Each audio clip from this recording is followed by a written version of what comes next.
Hello, I'm Curt Schwaderer, Editorial Director at Embedded Computing Design Magazine, here with Paul Micich from WorldPort. We're here to talk about where technology meets musical inspiration and creativity. How are you, Paul? I'm doing great.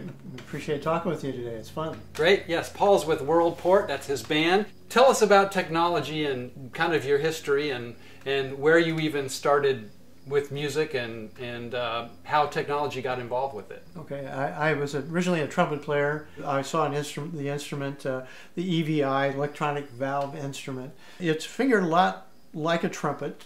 You can see the 3 keys on here.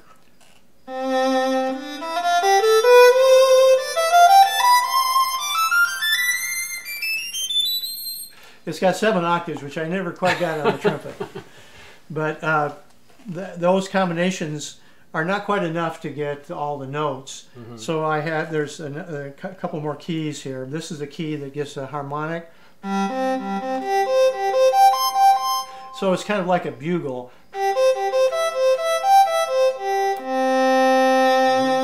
On the trumpet, you'd use your lip to get that. Right. You don't have that accessibility. And then the octaves is.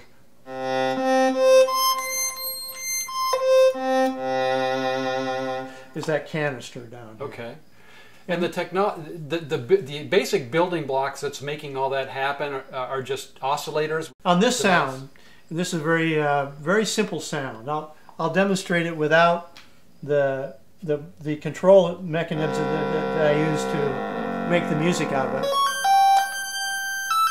Right, so very computer recognizable sound. I'll turn that off. That's without the breath. So it's about as complicated as a computer chip on a Christmas card.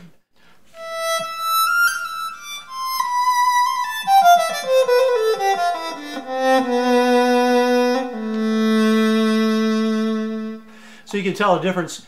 What the difference is not the sound, it's the control that I'm able to get with this. And the basic thing is that I'm using the breath to blow into it. Okay. And there's a diaphragm in this instrument.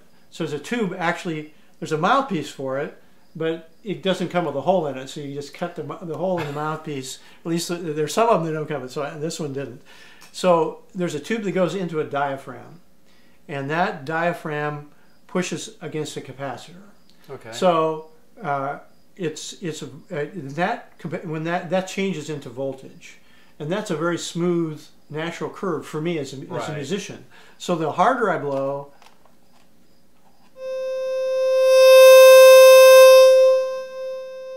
now WorldPort band is the WorldPort is around specific folk music from around the world, right? That's kind of the space the band is living within. I tell people that come and play for the first time with us musicians that I work with. I said this is a groove band, and so the groove is coming from different places around the world. I'm inspired by that, but I write to traditional jazz form, which means the structure of how the music is. So we establish a groove, we establish the melodic and harmonic structure, play the melody. It's called the head, and then we'll improvise.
Okay, great. So maybe you can take us on a little musical tour of what you're talking about then. All right, sure. Let me play some of the sounds.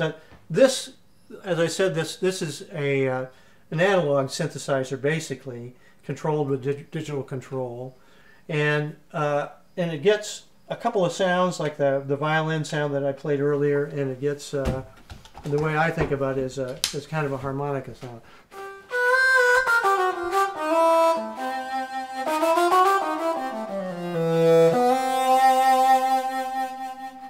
So those two basic sounds. What I can do with this instrument, though, when I had it set up here, this is a MIDI mixer, and these two brains together, I can do.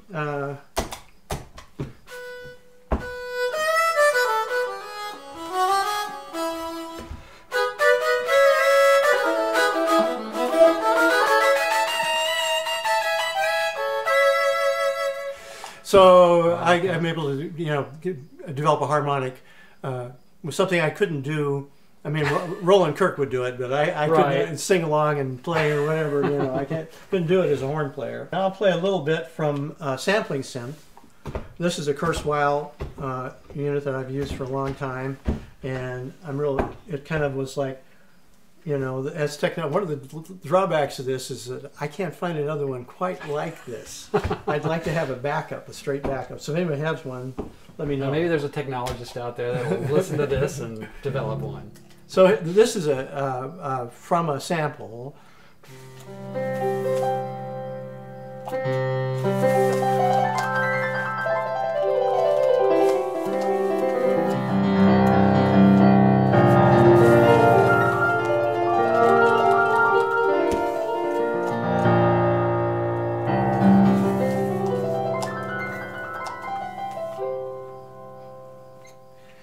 And by that I mean the sample is what it does is it takes a snapshot of a sound. They get in a great room and a great piano, and they take a snapshot of C and of D and E, and then I'm able to control those.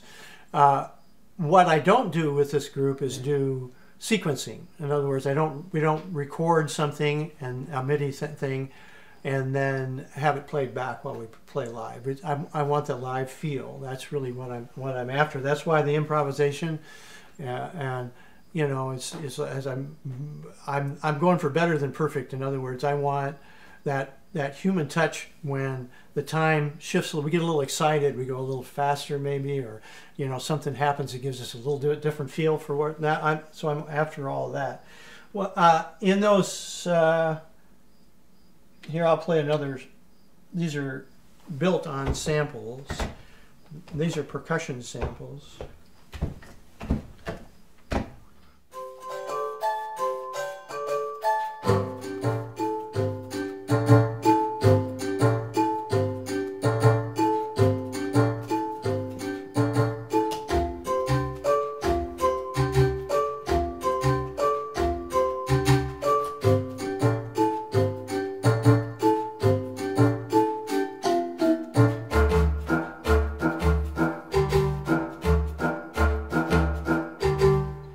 So I'm able to take on a different role in the band. Right. So then I use a physical modeling synthesizer.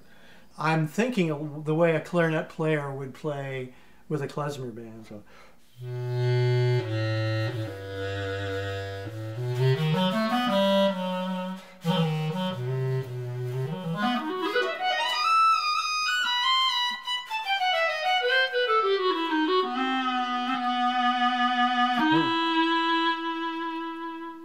Okay, and the pedal presses down here are just kind of controlling the sounds from the machines. Then the sounds are running, and so this sound in this tune I'm playing. I start out with the clarinet, okay. And then I add.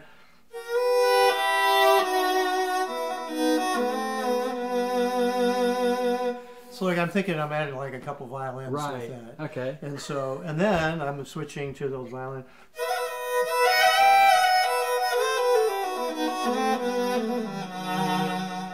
And then I want to solo that violin.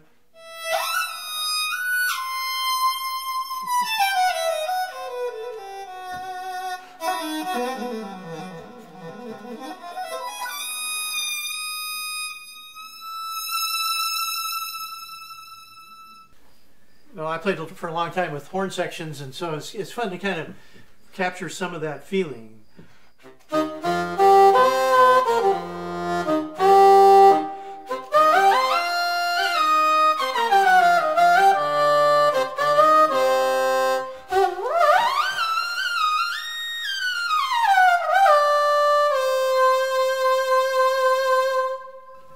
Excellent.